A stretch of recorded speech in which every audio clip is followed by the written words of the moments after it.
After reviewing the advanced single Smell the Roses, I had a number of people asking me if I would be reviewing the entire album. And I was definitely interested in doing just that. But I was out of town when the album was released, so I apologize for being a bit late on this one, as it has been out for a few weeks already. This is the fourth solo album from Roger Waters, and his first in roughly about 12 years, entitled, Is This the Life We Really Want? When I reviewed the first single, I mentioned that his lyrical work was as biting as ever.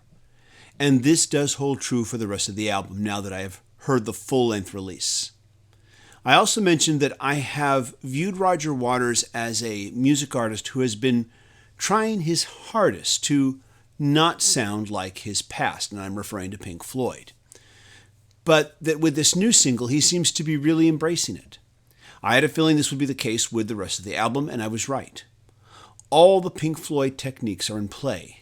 The multi-layered background voices, sound effects, the dramatic organ chords, pulsating bass lines, melancholy acoustic guitars, the spacey synths, and huge cavernous sonic soundscapes punctuated by dramatic bursts of power. It's all there. But instead of the lyrics looking inward, as so many songs did on so many classic Floyd albums, the lyrics are looking outward and observing a society broken down into factions and in conflict like never before. A society bored and distracted by constant entertainment to notice what is really going on around them. And this is evident in the lyrics to the album's title track. Every time a student is run over by a tank, every time a pirate's dog is forced to walk the plank, every time a Russian bride is advertised for sale, and every time a journalist is left to rot in jail.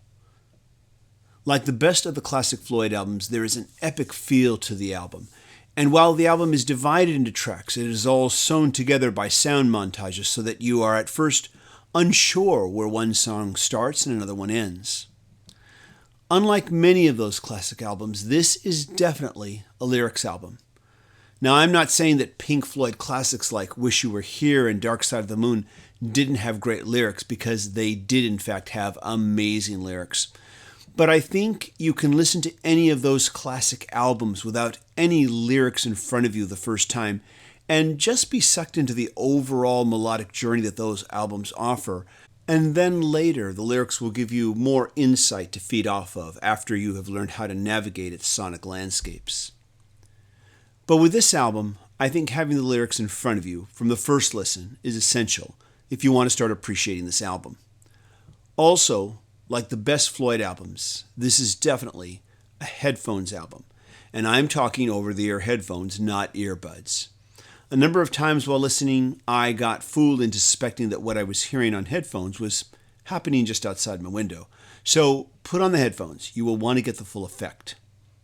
In my review of the advanced single Smell the Roses, I mentioned that his decision to embrace his past and sound more Floyd-like may have been a deliberate one.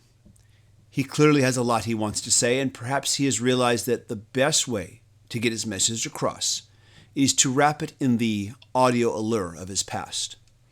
And if this is a calculation, then it is a calculation that has worked.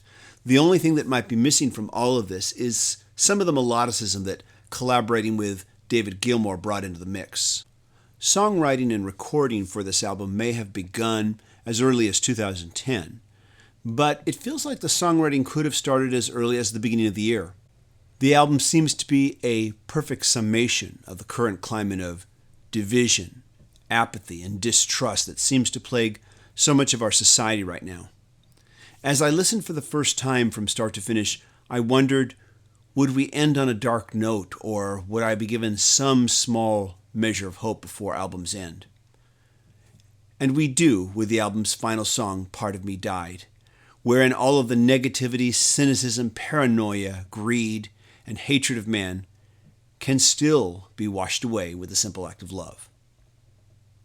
It may not surpass classics like Dark Side of the Moon, but it is as ambitious as Dark Side of the Moon, and this album is definitely worth your time. This is TJR. I want to thank you so much for watching. Have you heard this album? Let me know what you think. Thanks again for watching, and please subscribe to the channel.